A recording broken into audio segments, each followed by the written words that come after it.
When the war was at its height, few German soldiers could imagine what it would mean to become a prisoner of the Americans. From the shores of North Africa to the forests of France, propaganda had shaped a single idea. Capture by the Allies meant humiliation, cruelty, perhaps death. By 1943 and 1944, those same men who had once shouted slogans of victory were being rounded up by the tens of thousands. They were tired, sunburnt, hollow-eyed, and ready for anything, except what awaited them. After their capture, most expected to be confined somewhere in Britain or shipped off to the battlefront rear. Instead, they were placed aboard massive troop ships bound across the Atlantic. They traveled in silence, uncertain if they were being sent to forced labor or execution. As the shoreline of the United States came into view, many could hardly believe they were still alive. When the first train doors opened in the heartland of America, Texas, Nebraska, Oklahoma, those prisoners blinked into sunlight that felt strangely gentle. Instead of ruins, they saw farmland stretching to the horizon. Instead of armed mobs, there were curious children watching from fences. There were guards, yes, but not the kind of guards they'd been warned about. The men wore clean uniforms, offered cigarettes, and spoke in calm voices. The newcomers had prepared for hatred. They were met with something that felt closer to decency. The trains rolled into quiet rural stations where farmers had gathered to watch. Some whispered among themselves, surprised that these feared Nazi soldiers looked more like exhausted young men than monsters. Many of the captives, still in torn uniforms marked Afrika Korps, stepped off under a wide American sky, trying to understand how the land of their enemy could look so peaceful. One prisoner later wrote, "We expected cages. We found open fields." The dissonance of that first impression stayed with them for years. They were marched in columns through towns where American women peeked through curtains and shopkeepers leaned in doorways. Sometimes a boy would wave. Sometimes an old man would look away. But nowhere did they find the revenge they thought was waiting. The camps themselves stood on the outskirts of quiet communities, rows of wooden barracks behind fences, guarded watchtowers and orderly paths lined with gravel. Each camp held hundreds, sometimes thousands of men. The rules were strict but not brutal. They were told that they would work, be fed, and be treated according to the Geneva Convention. The words meant little to them at first. In the world they came from, war had no kindness. The first nights were filled with unease. They lay awake on clean bunks, waiting for the cruelty to begin. But the routine that followed was astonishingly ordinary. Morning roll call, breakfast, work details on nearby farms, English lessons, letters home. For men who had lived months in foxholes, this new order felt unreal. They were prisoners, yet they were treated with a civility that seemed to deny the war itself.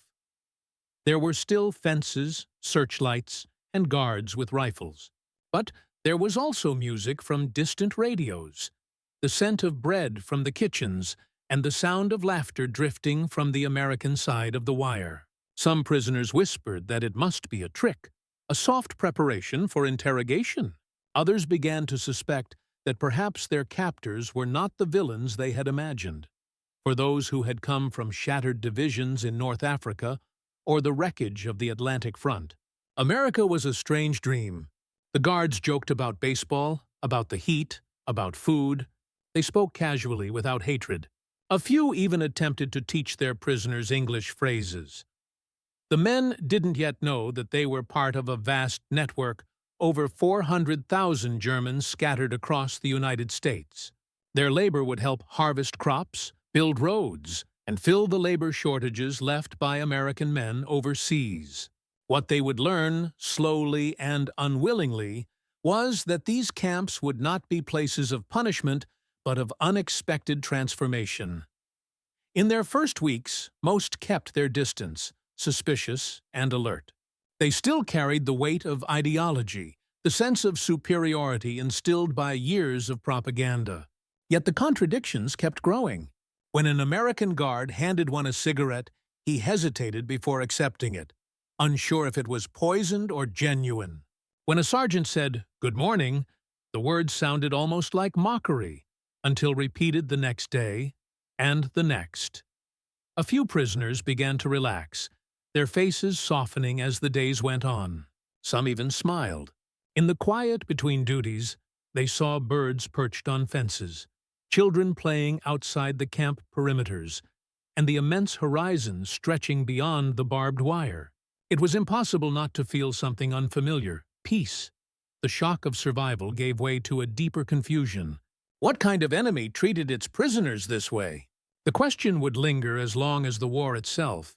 For now, they simply ate, rested, and stared through the fence at a land they had been taught to hate, but which seemed to embody everything they had been told was impossible. No one knew it yet, but inside those simple American camps, the lines between victor and captive, conqueror and defeated, would begin to blur. It would not be bullets or speeches that changed them, but the quiet, disarming power of kindness. And soon, that kindness would arrive not with threats or commands, but with something far more ordinary: a scoop of ice cream and the crack of a baseball bat echoing under the same open sky. The German prisoners soon learned that the camps holding them were unlike anything they had imagined. These were not the shadowy prisons of wartime rumor, nor the retribution sites their propaganda officers had described before capture. They were part of a vast, carefully engineered system, a network of over 500 compounds stretching from California to Pennsylvania, from the deserts of Texas to the green plains of Iowa. Each was designed not for revenge, but for order. The United States had built them quickly, yet with a sense of principle. Every camp followed the Geneva Convention to the letter: proper housing, medical care, work for fair pay, and protection from public abuse. It was bureaucracy married to mercy, a structure that reflected the American idea that victory meant more than conquering the enemy. It meant proving one's civilization was stronger. For many German soldiers, their first morning inside the camp was disorienting. After months of living in trenches or hiding from air raids, they woke to the sound of a bugle and the smell of breakfast. Real breakfast. Oatmeal, bread, coffee. Some refused to eat at first, suspecting the food was tainted. Others devoured every bite, unable to stop. The camps looked simple from the outside: rows of wooden barracks with tin roofs, open yards, guard towers, and perimeter fences. But inside, they functioned like small, self-contained towns. Each had a kitchen staffed partly by POW cooks, a mess hall, an infirmary, workshops, classrooms, and even chapels. There were command offices where American officers kept detailed records: who worked where, who attended English classes, who caused trouble. Some camps even had libraries stocked with donated books, and bulletin boards covered in handwritten news clippings from both German and American sources. A few camps published their own newsletters filled with sketches, jokes, and editorials about daily life. It was a world balanced between freedom and control, where barbed wire marked the limit of their movement, but not the limit of their humanity. Outside those fences, farmers welcomed the new workforce. With millions of American men fighting overseas, the country faced labor shortages in factories and fields. German prisoners became the unexpected solution. They were trucked out under guard each morning to harvest cotton in Texas, corn in Nebraska, or fruit in California orchards. At first, the locals watched uneasily, some refusing to work alongside men who had worn Hitler's uniform. But the hostility softened with time. The prisoners were polite, disciplined, and grateful for every small kindness. A farmer in Arkansas once said, "They worked like they were paying off a debt." Another recalled a POW who fixed his broken plow and refused extra pay, saying only, "You gave me bread." For the prisoners, the rhythm of work brought back something they had lost: a sense of purpose. They sang while they labored, often old folk songs that drifted across the fields. The Americans listened, and sometimes, on quiet days, joined in with their own tunes. Life inside the camps followed a schedule as strict as any barracks in wartime Germany. Reveille at dawn, inspection, roll call, breakfast, work details. Evenings were their own. They wrote letters home, played chess, carved wood figures, or listened to radios broadcasting swing music from nearby towns. To many, the sound of American music was the most confusing thing of all. The rhythms were foreign, joyful, careless. They had grown up under marches and military hymns, songs of power and destiny. Now they listened to Glenn Miller, Benny Goodman, and the Andrews Sisters drifting from a guard's radio, songs that spoke of homecomings and dances, of a life that seemed to exist far from war. The guards, too, seemed to live by a different rhythm. Most were older men, veterans of earlier campaigns or young soldiers unfit for combat duty. They didn't sneer or shout unless rules were broken. They followed procedure, but with a calm detachment. Some played cards with each other near the towers. Some even waved to the prisoners. One former POW recalled years later, "They were not like us. We believed a soldier must show dominance. They believed discipline meant respect. There were rules, of course. Attempts to escape were rare, but punished swiftly.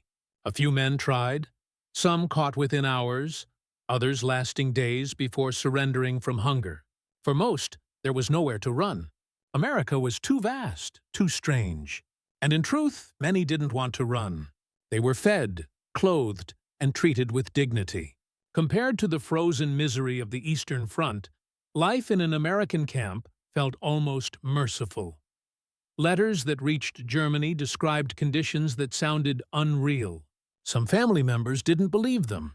Others wept with relief. The words ice cream, music, and friendly guards appeared often in those letters, censored before leaving the camp but still hinting at a quiet miracle of humanity unfolding behind the wire.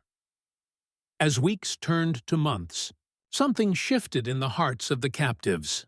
The anger began to fade. The fear melted into curiosity. Many started learning English from guards or volunteers. A few took up drawing. Others studied American history or mechanics. They realized that the country they'd been told was decadent was, in truth, industrious and self-assured. It was not propaganda that changed them, but small daily acts, a guard returning a lost photo, a cook offering a second helping, an officer saying "good night" in German. These gestures did not erase the war, but they undermined everything they had believed about who their enemies were. Somewhere between the clatter of the mess hall trays and the thwack of baseballs echoing beyond the yard, the idea of America began to take root. Not as an empire of propaganda, but as a country of contradictions, powerful yet kind, victorious yet merciful. And soon, the men who had once marched under Hitler's flag would find themselves laughing, eating ice cream and playing a game they barely understood, taught to them by the very nation they had tried to destroy. It would begin, as all transformations do, not with speeches or ideology, but with something simple, something that could melt even in war. A scoop of vanilla ice cream under the Texas sun.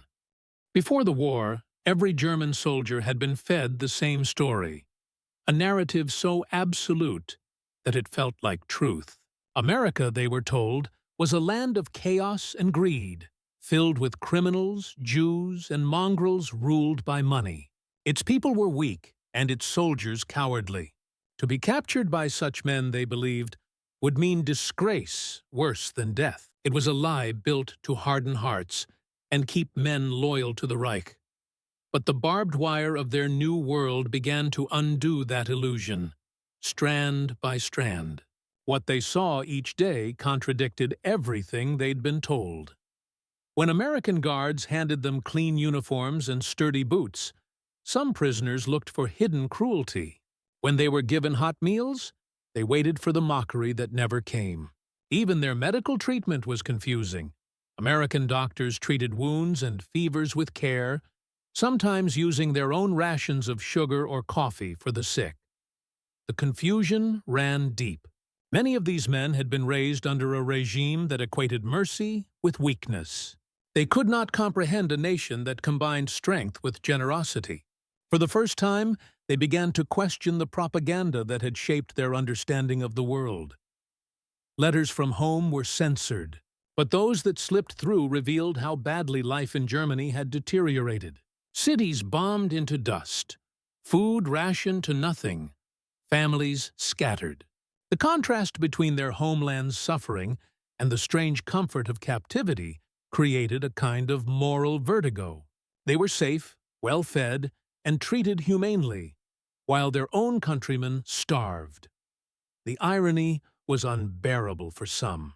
A few prisoners clung harder to Nazi ideology, calling the American kindness a deception meant to weaken their resolve. They formed small secret groups inside the camps, hoisting forbidden flags or preaching loyalty to Hitler. But for the majority, those whispers began to sound hollow. Each day brought small reminders that the enemy wasn't the monster they'd imagined. A guard sharing his newspaper, a local farmer waving as they rode past in work trucks, a child leaving a sandwich by the fence. These moments spread through the barracks like rumors, the kind that made men quiet and thoughtful instead of angry. Some of the most striking scenes came from the camp workshops. There, POWs repaired tools, built furniture, and painted signs for the nearby towns. They worked beside American civilians who spoke little German, but who nodded and smiled at their effort. Over time, gestures replaced words. A shared cigarette, a hand clap on the shoulder, a silent understanding that work could be honest, even between enemies. A few prisoners were even allowed to build small churches or chapels out of scrap wood. Inside, they prayed for their families, and sometimes for the men guarding them. A chaplain in one camp wrote later that he'd never seen such humility. They came to pray for their mothers, and left praying for the men who had captured them. The more they saw of the American world, the less sense their old beliefs made. The guards didn't lecture them about democracy or capitalism. They didn't need to. The evidence was all around them, in the calm confidence of a system that worked, and in the simple fairness of its rules. Even the most skeptical soldiers began to notice a pattern. No beatings, no starvation, no hatred. When a prisoner was punished, it was by paperwork, not violence. When someone got sick, they were treated in the same infirmary as American soldiers recovering from training accidents. In time, a few German officers requested to start educational classes inside the camp. The Americans approved. Soon, the men were studying English, mathematics, even philosophy. It was a small act, but it carried enormous power. Learning the enemy's language was like opening a window into another world, one where authority wasn't rooted in fear. The irony of it all was not lost on them. The Reich had promised a 1,000-year order built on discipline and obedience. Yet here, behind American fences, these same men found a different kind of order, one built on fairness and reason. When newspapers began to circulate among the prisoners, the shock deepened. American headlines didn't hide their mistakes. Politicians were criticized openly. Citizens argued with their government, and were not punished. How, one prisoner asked in disbelief, can a nation remain strong when its people can speak against it? An older guard simply replied, "That's exactly how." Moments like that didn't need explanation. They lingered, reshaping how these men understood power. The camp became a mirror, reflecting everything their own nation had hidden from them. Even small details unsettled them. The efficiency of American logistics, the fairness in how food was distributed, the casual humor of the guards who seemed to fear nothing. All of it clashed with the vision of a decadent, collapsing America that Nazi radio had described for years. At night, in the barracks, they talked quietly among themselves. Some still cursed their fate. Others stared at the ceiling, trying to reconcile what they saw with what they had believed. "If this is our enemy," one whispered, "then perhaps we never understood the war at all." Their faith in propaganda did not collapse all at once. It eroded slowly, through acts too small for speeches but too powerful to ignore.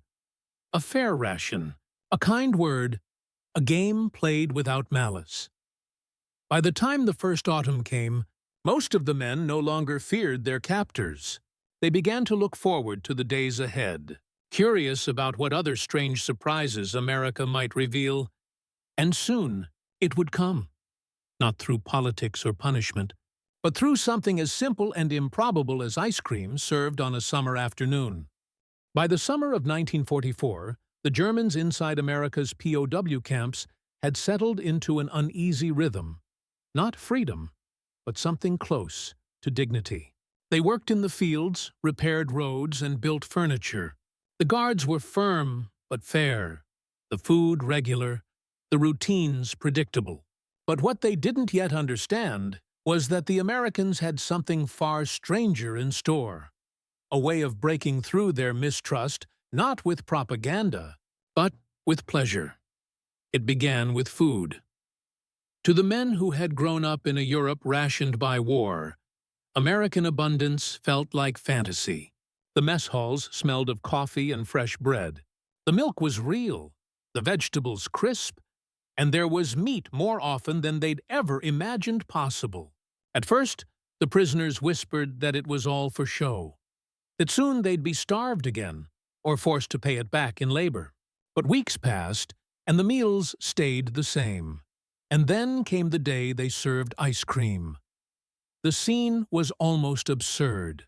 Rows of German soldiers, some who had fought in Tunisia, others who had marched through the Ardennes, standing in line under the Texas sun, while American cooks handed out scoops of cold white ice cream in metal bowls. The guards laughed good-naturedly as the prisoners hesitated, not knowing what to do.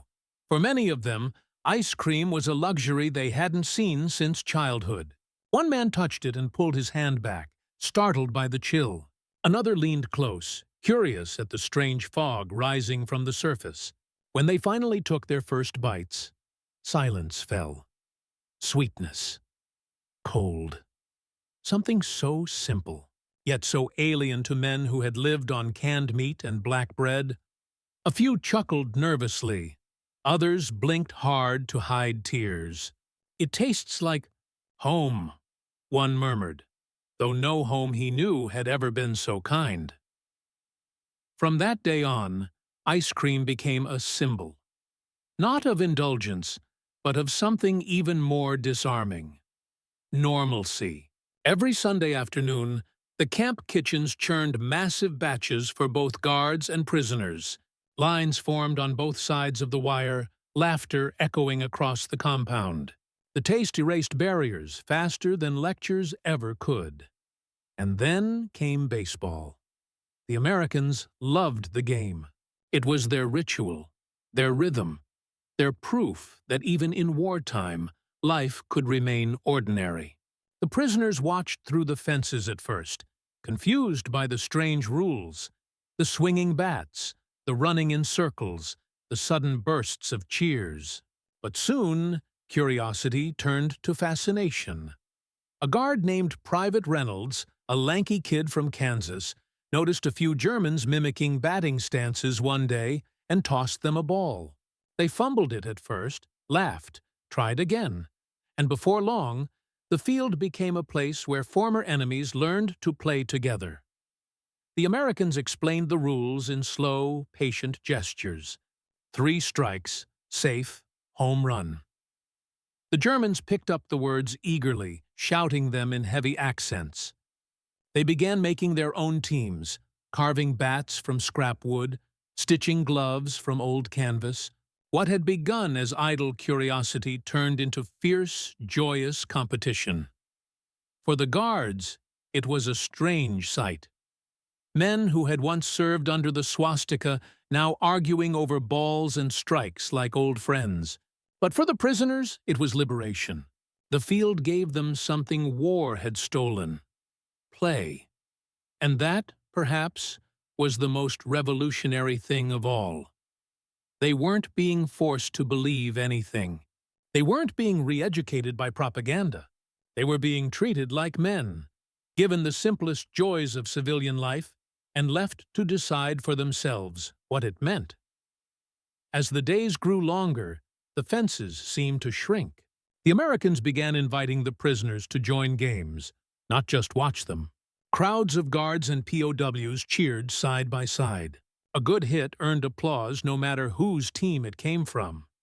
After the games, they'd sit under the shade near the mess hall, passing around paper cups of lemonade or more of that strange, magical ice cream. The conversations were halting, clumsy, but warm. "Where from?" an American would ask, tapping his chest. "Hamburg," a prisoner might reply. "Und you?" "Kansas." They would nod, smile. And somewhere between the fences and the outfield, the word enemy lost its meaning. Even the officers noticed the change. Reports from camp commanders spoke of excellent morale and mutual respect. Fights between prisoners dwindled. Escape attempts nearly vanished. What no one could have predicted was that this simple comfort, this taste of America, was dismantling the mythology of hate faster than any interrogation could, one prisoner later wrote. "They didn't try to change us. They just showed us who they were.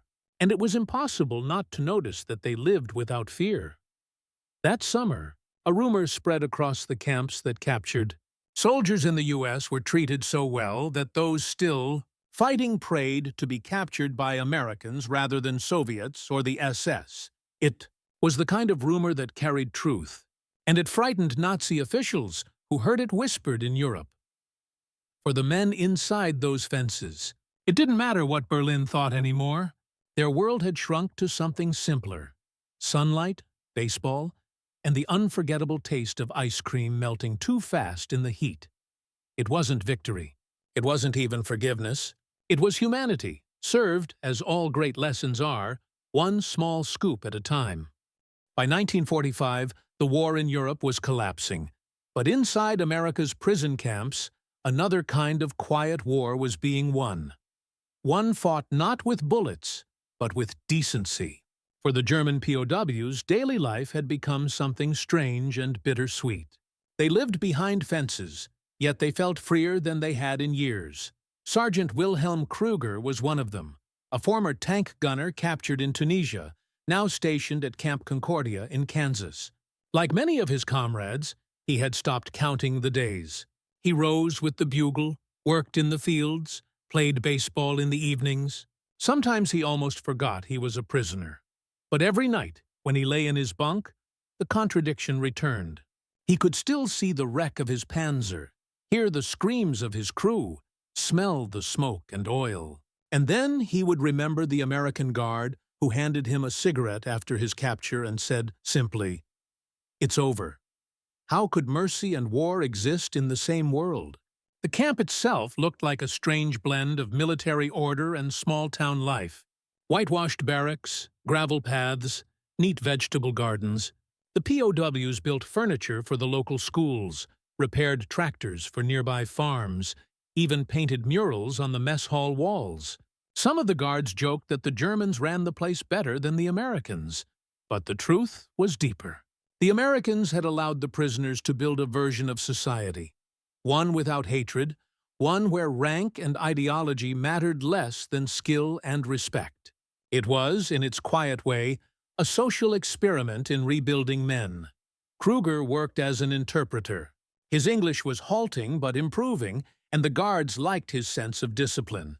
One afternoon, he was sent to help unload supplies with a young private named Tom Hughes, a 19-year-old from Ohio who had never left his home state before the war.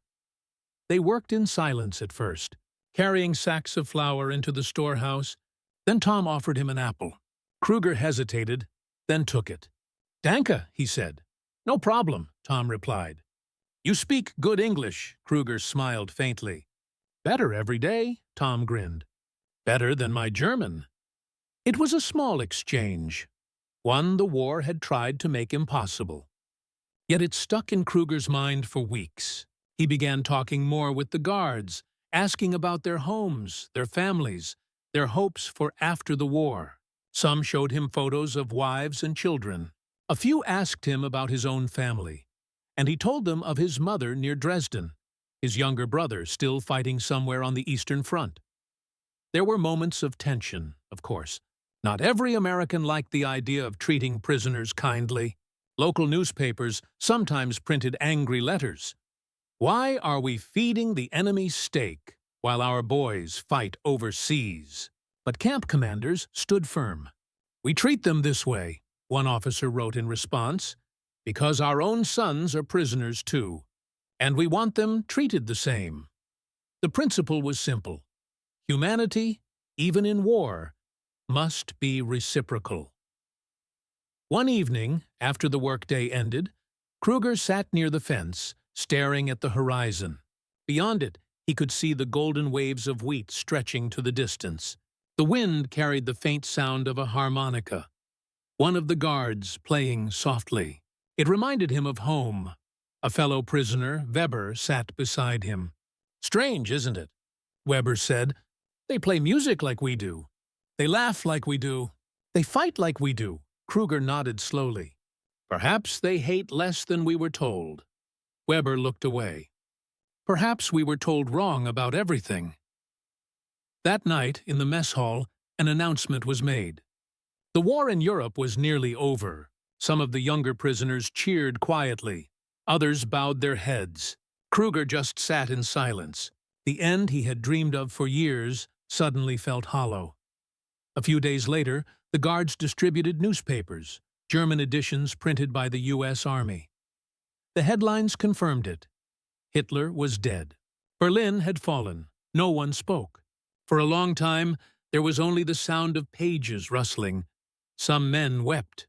Others stared blankly, their beliefs collapsing like the cities they'd once sworn to defend. One officer tore his insignia from his sleeve and left it on the table. Another muttered, "So that's how gods die?" The Americans didn't celebrate. They simply lowered the flag to half-mast in silent recognition that even an enemy's end was not a victory to be mocked. That evening, the guards invited the prisoners to the baseball field again. There was no speech, no ceremony, just a game like any other. The same rules, the same laughter. But something in the air had changed. The war was finished. The fences, once meant to hold enemies, now enclosed only men. When Krüger stepped up to bat, Tom Hughes, now his friend, tossed him the ball. "Easy pitch," Tom said with a grin. Krüger swung and missed. The guards laughed. The prisoners laughed. And for the first time in years, laughter felt clean. Later, as the sun set and the lights of the camp glowed faintly against the dark, the prisoners lined up for dinner. Tonight, the cooks had prepared something special: stew, bread, and, for dessert, a treat they'd come to love: ice cream. Krüger sat quietly, spooning the melting sweetness into his mouth. He thought of the frozen fields of Russia, the bombs over Cologne, the hatred that had devoured half the world, and then of this, a bowl of ice cream shared with men who should have been his executioners. He looked around the room, at the faces, the laughter, the calm, and realized something no officer, no speech, no ideology had ever taught him. Freedom, he thought, was not just the absence of chains. It was the presence of mercy. And though he would return to Germany when the time came, a part of him knew that he would never truly leave this place. This strange land where enemies played baseball, shared meals, and discovered, against all odds, that decency could survive even the darkest of wars. The summer of 1945 was unlike any the German prisoners had ever known. The war was over. The radio confirmed it, the guards confirmed it, and even the tone of the American newspapers had changed. Yet the fences still stood, the gates still locked, and the men inside found themselves in a strange kind of limbo, free in spirit, but still captives in body. To most of them, it didn't matter anymore. The war that had once filled every breath of their lives now felt distant, like a nightmare receding with the dawn. The Americans no longer called them enemy. They called them boys. And that summer, those boys were about to experience something that would define the key rest of their lives: baseball season. The camp fields had already seen months of informal play, makeshift games with wooden bats and balls stitched from rags. But this summer, the Guards decided to organize a proper league. They built a diamond, roped off a few bleachers, and handed out real gloves, bats, and even team jerseys. U.S. Army green for the Guards, plain white for the prisoners. At first, the Germans thought it was a joke. A tournament between captors and captives? It sounded absurd. But the Americans were serious. "If you can build airplanes," one guard said with a grin, "you can build a decent baseball team." The games began in June. It started clumsy. Wild pitches, confused base running, too many shouts of "Was ist das?" echoing across the field. But the Americans coached them patiently, laughing as they explained the rules for the 10th time. And the Germans, disciplined as ever, learned fast. By mid-July, they had a pitcher who could throw strikes, and an infielder who could turn a double play smoother than any Kansas farm boy. Soon, crowds began to gather. Local civilians, farmers, even school children came to watch. To them, it was spectacle. The once feared enemy running bases, grinning, wiping sweat from their brows just like any hometown team. Newspapers picked up the story. One headline read, "Captured Germans beat local army team 5-3. It was meant in good humor, but its symbolism ran deep.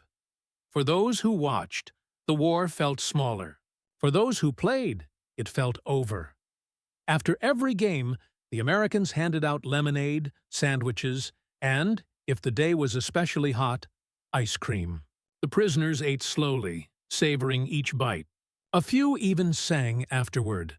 German folk songs mingled with American swing tunes playing from the guardhouse radio. No one had ordered this peace. It had simply happened, born not of treaties or politics, but of small human gestures repeated until the fences ceased to matter. That same summer, the camp opened its education program. Classrooms were set up in the recreation hall, with American teachers volunteering to give lessons in English, history, and civics. The Germans filled the seats eagerly. Some came just to practice the language. Others came because, deep down, they wanted to understand how this country had beaten them not only with weapons, but with spirit. One of the most popular classes was taught by a former schoolteacher from Chicago named Mr. Collins. He opened his first session by writing 2 words on the chalkboard: freedom and responsibility. He looked at the rows of German faces and said, "A man can't have one without the other," the interpreter translated. Silence followed. Then a hand went up, a former corporal named Ernst. "In Germany," he said slowly, "we were told freedom is chaos." Collins smiled. "Then you were lied to." It was a simple answer, but one that struck like thunder. That evening, as the men walked back to their barracks, they discussed the class in hushed tones. Some argued, some scoffed, but many admitted the same thing. They had never heard an American speak with such conviction, not about victory, but about responsibility. And slowly, imperceptibly, the lessons began to change them. When the guards called for work details, the prisoners volunteered. When asked to build benches for the baseball field, they built an entire grandstand. When given books, they started libraries. What had begun as survival was becoming pride. They were no longer soldiers of a fallen Reich. They were men rebuilding themselves. One evening in August, after another long game and another round of ice cream under the fading sun, Sergeant Krüger sat by the fence with Private Hughes. The air buzzed with crickets, and somewhere, a radio played Benny Goodman's Sing, Sing, Sing.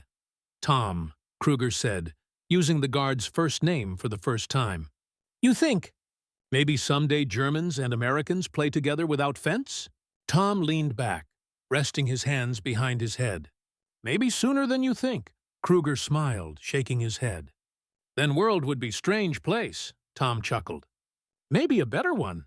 They sat in silence, watching fireflies drift through the tall grass beyond the fence, the kind of stillness neither had known during the war.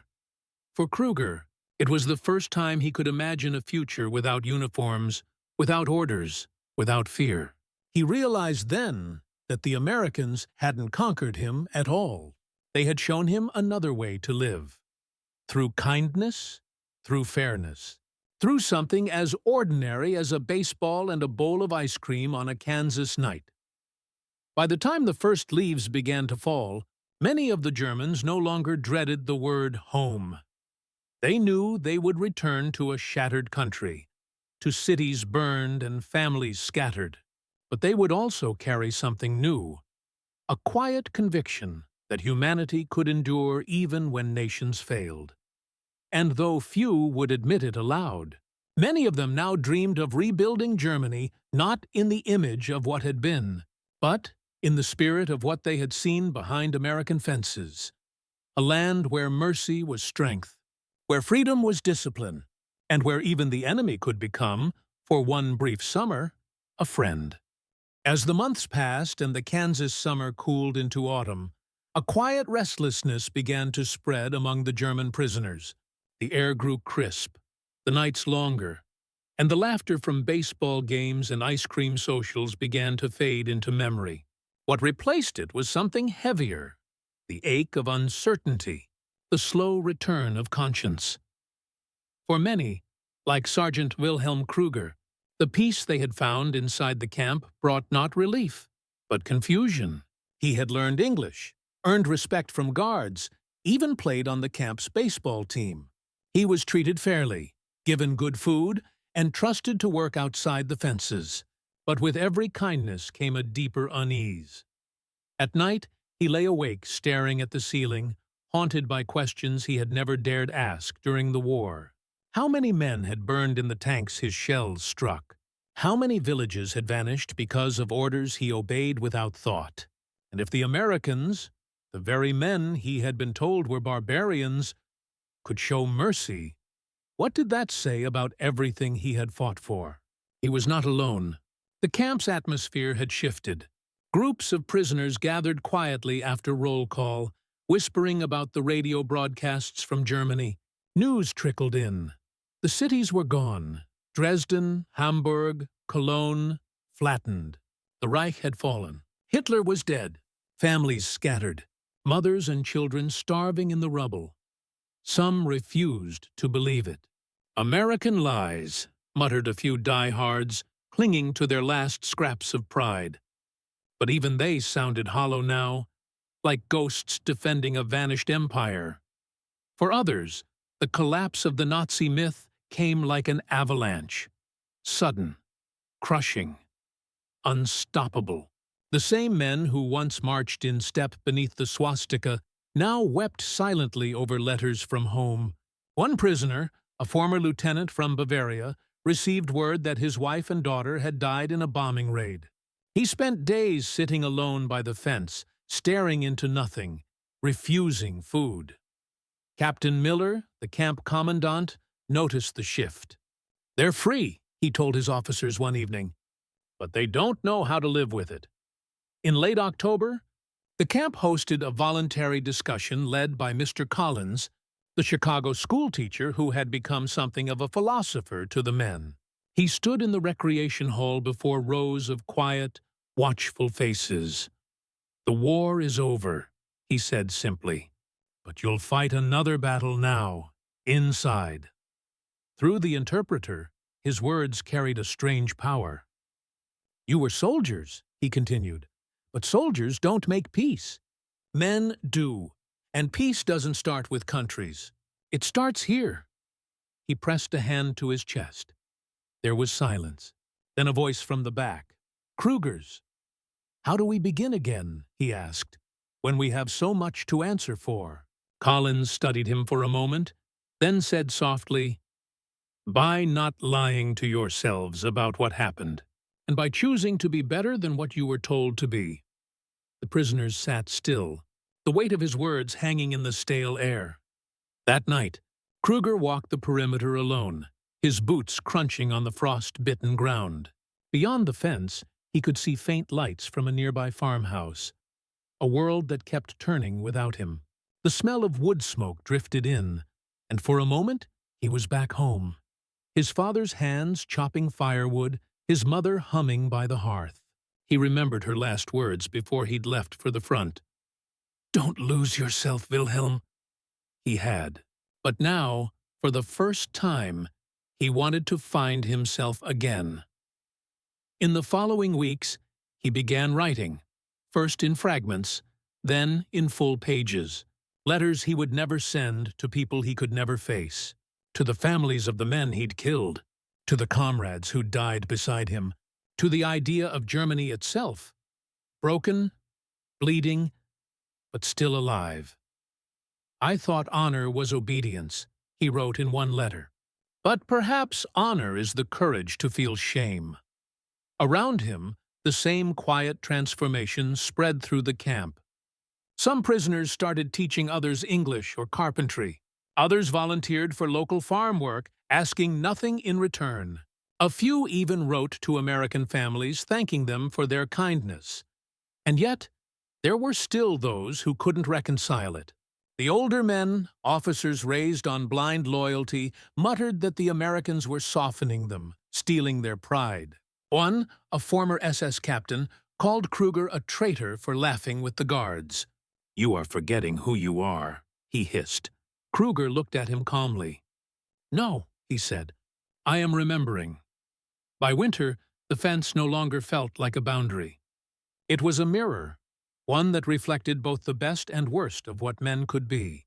Inside, former enemies built gardens and classrooms. Outside, a nation that had once feared them sent school children to visit, to see for themselves what forgiveness looked like.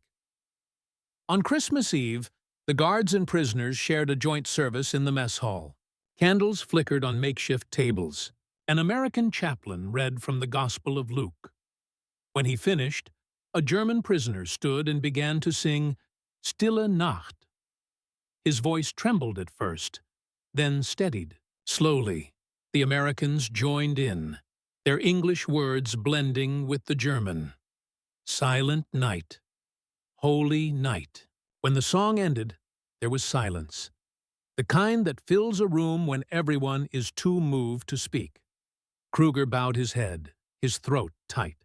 For years he had been told that mercy was weakness. But that night, surrounded by guards and prisoners singing the same song in two languages, he understood the truth. Mercy was the only strength that lasted. Outside, snow began to fall, soft, silent, erasing footprints from the frozen earth. The fences were still there, the guards still armed, the war's scars still raw. But in that moment, none of it mattered. Because for the first time since the guns fell silent, both sides had found what they'd been searching for all along. Not victory, not revenge, but peace that lived quietly inside the heart. By early 1946, winter had settled deep across the Midwest, turning the Kansas plains into an endless field of frost and quiet. The camp, once alive with baseball games and summer laughter, now moved in a slower rhythm. Smoke curled from the barracks chimneys. The guards wore heavy coats. The prisoners shoveled snow instead of soil. For many of the Germans, the world beyond the wire had become little more than a dream. They had heard rumors of home, of peace, of ruins, of hunger. But letters were rare and precious. When the mail finally came, it was a day of trembling hands and quiet tears. Sergeant Wilhelm Krüger received his first letter in nearly 3 years. The paper was thin, the ink faded, but the handwriting was unmistakable. His mother's. "Wilhelm," it began, "they told us you were dead. The war took everything. Your father, our home, your brother. But we still have a small room now, and the neighbors share bread when they can. If you are alive, please do not hate yourself. Come home when they let you. We will start again." He read it 3 times before folding it carefully, his eyes burning. Around him, others wept openly over their own letters. One man collapsed into his bunk, whispering prayers of gratitude. Another simply stared at the paper, too stunned to speak. That night, Krüger could not sleep. He sat by the barrack stove, the letter clutched in his hand, watching the firelight flicker across the wood walls. The warmth felt fragile, like a kindness that could vanish with the dawn. The next morning, the camp's interpreter announced that any prisoner who wished to write home could do so. Krüger sat at a long wooden table with a pencil and a single sheet of paper. He hesitated, unsure where to begin. At last he wrote, "Mother, I am alive. The Americans have treated us with fairness. They feed us well. They let us play games. I have seen more mercy here than I thought existed in the world. You told me once that decency survives even when nations fall. You were right." He stopped, the pencil shaking in his hand. Then he added one final line. "I will come home clean." Over the following weeks, the camp changed again. The fences were still there, but the men no longer saw them as punishment, only protection against the cold wind. The guards trusted them more. Some prisoners were even allowed to work outside the compound on nearby farms. For the local Americans, the sight was still strange. Men who had once fought against their sons now mending fences, harvesting crops, even playing with the farmers' children. But kindness, like cold, spreads quietly. The fear melted away. One afternoon, while working on a ranch outside the camp, Krüger paused to rest. The farmer's wife brought out a tray with coffee and a small dish of sugar. She smiled awkwardly, unsure how to greet the man in a jacket marked PW. He stood, removed his cap, and bowed slightly. "Danke," he said. She didn't understand the word, but she understood the gesture. "You're welcome," she replied softly. It was a brief, wordless moment, yet it bridged a chasm that 6 years of war had carved deep into the world. By spring, the camp was buzzing with rumors of repatriation. Ships were waiting to take the men home. Some cheered, others stared silently at the horizon. What awaited them back in Germany? Homes? Graves? Or just ruins? Krüger found himself torn. He longed for his mother, for the smell of the Elbe River in spring. But leaving America meant leaving behind something else. Something he hadn't expected to find here. Forgiveness. One evening, as the sun set over the prairie, he stood by the fence and watched a baseball game in progress. The last one of the season. The guards and prisoners were laughing, shouting in both languages. The air smelled faintly of dust and fresh grass. Private Hughes saw him standing there and called out, "You're up next, Willie." Krüger smiled faintly, shaking his head.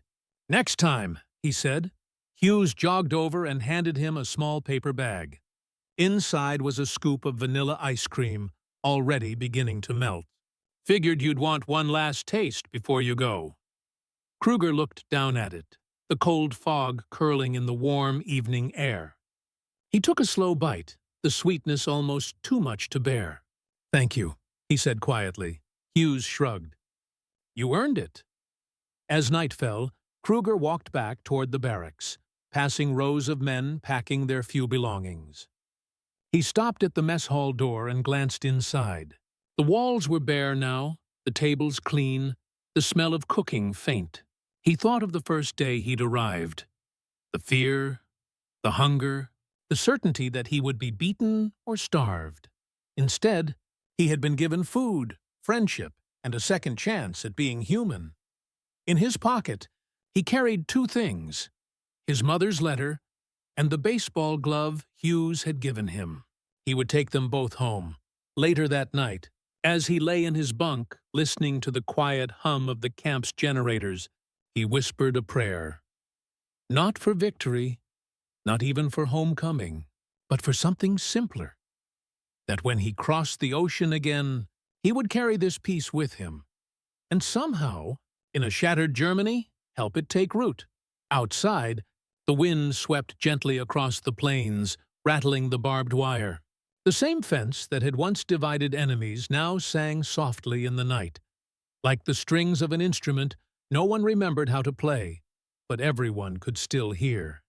By late spring of 1946, the long-awaited orders finally arrived. The war was over, peace treaties signed, and now the men behind the barbed wire were to be sent home. Repatriation, they called it. A word that sounded simple, but carried the weight of an entire lifetime. For months, the German prisoners had dreamed of this moment. But when the trucks arrived, rumbling through the camp gates to collect them, the excitement they expected didn't come. Instead, there was quiet. The men packed what little they owned: a few photographs, a worn Bible, a baseball glove, maybe a letter from an American friend. Many stared at their hands, calloused from farm work and carpentry, from building gardens and baseball bleachers. These same hands had once held rifles and grenades. Now they held only memories. When Captain Miller stood before them to deliver his farewell, even he seemed uneasy. "You came here as prisoners," he said, his voice steady but low. "But most of you are leaving as men I would gladly call neighbors." No one clapped. No one spoke. The words hit too deep for applause. The first group to leave included Sergeant Wilhelm Krüger. As he stepped into the open truck bed, he turned to face the camp. The rows of wooden barracks, the water tower, the baseball diamond where so much had changed. For a moment, he thought of the first day he'd arrived. The fear, the humiliation, the certainty that these men would hate him forever. Instead, they had taught him how to live again. Private Hughes, the guard who had once shared ice cream with him, walked up to the truck and held out a folded piece of cloth, a small American flag, worn at the edges. "Something to remember us by," he said with a faint grin.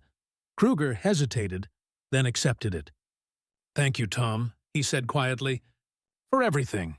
Hughes nodded. "Take care of yourself, Willie, and if you ever build a baseball field back home, make it a big one." The truck jolted forward, and the camp began to fade in the distance. Its fences, its lights, its echoes of laughter and sorrow. The drive to the rail station was silent. Along the roadside, American families paused to watch the convoys pass. There were no jeers, no shouts of hatred, only curious eyes, perhaps even a few smiles.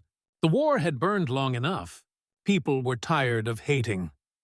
At the station, the men boarded trains bound for the East Coast. Each carried a small tag around his neck. "Prisoner of war," for repatriation. It felt strange, as if they were leaving one world for another, unsure where either truly belonged. As the train rolled eastward, the prisoners pressed their faces to the glass, watching the American countryside pass by. The fields, the barns, the towns, the lives untouched by rubble or hunger. The sight was almost painful in its beauty. "Do you think Germany will ever look like this again?" one man asked quietly. Krüger didn't answer. He wasn't sure. Days later, they reached the harbor. The ship that would carry them home loomed against the gray Atlantic sky. Its decks were crowded with soldiers, some smiling, some anxious, all silent when the anchor chains lifted. The American coastline slipped away like a dream dissolving in daylight. On the third night at sea, Krüger stood on the upper deck, staring into the vast black horizon. The cold air bit at his face. Around him, the ocean was endless, restless, a dark mirror reflecting everything he'd seen, everything he'd done. He thought of the letter from his mother, still folded safely in his coat pocket. He thought of Hughes, of the baseball games, of the American teacher who'd told him that freedom and responsibility were two sides of the same coin. For the first time in years, he prayed. Not to be forgiven, but to be worthy of forgiveness. When the ship reached Europe, the smell of salt gave way to smoke and dust. The port was broken, cranes rusted, docks half collapsed. Germany lay in ruins, entire cities flattened into fields of stone. Yet amidst the devastation, there were signs of life. Children scavenging for food, women planting gardens in the rubble, a priest ringing a church bell over an empty square. The prisoners were processed and released, handed ration cards and sent in different directions. Krüger's journey home took 3 days by rail, through landscapes that barely resembled the country he'd left. When he finally reached his village, he found only fragments, a collapsed barn, a single surviving wall from his childhood home, and a woman standing in the doorway of a neighbor's house. It was his mother, older, thinner, but unmistakably her. She stared for a long moment, her eyes wide with disbelief. Then she ran to him, her frail hands gripping his shoulders. "Wilhelm?" He nodded, the word catching in his throat. "I'm home." She held him close, sobbing quietly against his coat. "I prayed every night," she whispered. Every night. He said nothing. There were no words for the years between them, only the warmth of her embrace, the living proof that mercy still existed in a world that had forgotten it. That evening, they sat in the small room she shared with another family, the windows patched with cloth, the stove barely warm. She served him what little she had, a crust of bread, a bowl of thin soup. It was the simplest meal of his life, yet he ate it as if it were a feast. As he finished, he pulled out the folded flag from his coat pocket and placed it gently on the table. His mother looked at it, puzzled. "An American flag?" He nodded slowly. "Yes," he said. "But to me, it means something else now." "What?" she asked. He looked up at her, his eyes tired but calm. "Mercy," he said softly. "It means mercy." Outside, the wind howled through the broken eaves. But inside that small, ruined home, there was warmth. Fragile, flickering, but real. And for the first time since the war began, Wilhelm Krüger believed that the world could begin again. Years later, long after the fences had fallen and the guard towers had rotted away, the land where Camp Concordia once stood was quiet again. The prairie grass had reclaimed the dirt roads, and the baseball diamond was only a faint circle beneath the weeds. But if you looked closely, if you knew where to stand, you could still find traces of what had been: a rusted spoon, a name carved faintly into the wood of a fence post, a fragment of a baseball glove, hardened by time. Locals often drove past the old site without knowing its story. To them, it was just another stretch of Kansas field. Open, endless, unremarkable. But to those who had lived behind its fences, it was sacred ground. For the men who had come there as prisoners of war, it had become something far greater: a school, a sanctuary, and for many, the place where they had rediscovered their humanity. In 1962, a small group of former German POWs returned to visit. They were older now, gray-haired, slower, carrying the weight of decades. Among them was Wilhelm Krüger. He had traveled from Bremen, bringing with him a single photograph: himself and Private Tom Hughes standing side by side beside the baseball diamond, arms slung over each other's shoulders. When he arrived, he found that the camp was gone. Only the prairie remained. But nearby, a few locals had preserved a small museum, a modest wooden building with photographs, letters, and uniforms on display. Inside, under soft light, Krüger found a glass case labeled "Mercy in Captivity, Camp Concordia, 1943-1946. Inside, it was the very flag Hughes had given him, the same one he'd left behind years earlier when he'd returned to Germany. He stared at it for a long time, his reflection shimmering faintly in the glass. A museum volunteer approached him. "You were one of them," she asked gently. He nodded. Yes, one of the lucky ones, she smiled. My grandfather was a guard here. He used to say the Germans were the best baseball players he ever met. Krüger chuckled softly. We had good teachers. Later that afternoon, he walked out into the field alone. The wind moved through the tall grass like an old song. He could almost hear the laughter again, the crack of a bat, the shouts of "Safe!" and "Out!" echoing through the summer air. He closed his eyes, and for a moment he was 25 again. Sun on his face, sweat on his palms, ice cream melting in his hand. He could see the guards smiling, the prisoners running, the impossible truth of enemies becoming friends. When he opened his eyes, the wind had stilled. Only silence remained, vast and forgiving. He knelt and placed his hand on the soil. Danke, he whispered, for everything. That evening, as the sun dipped below the horizon, the prairie glowed gold one last time before fading into gray. And though the camp itself was gone, its story endured, in museums, in letters, in the memories of those who had chosen mercy when the world had forgotten it. Years later, a historian would write of Camp Concordia. Here, among barbed wire and baseball fields, men proved that kindness could outlast hatred, that even in the aftermath of the world's darkest war, compassion remained undefeated. And perhaps that was the true victory of the war. Not the battles won, nor the flags raised, but the moments when humanity refused to die.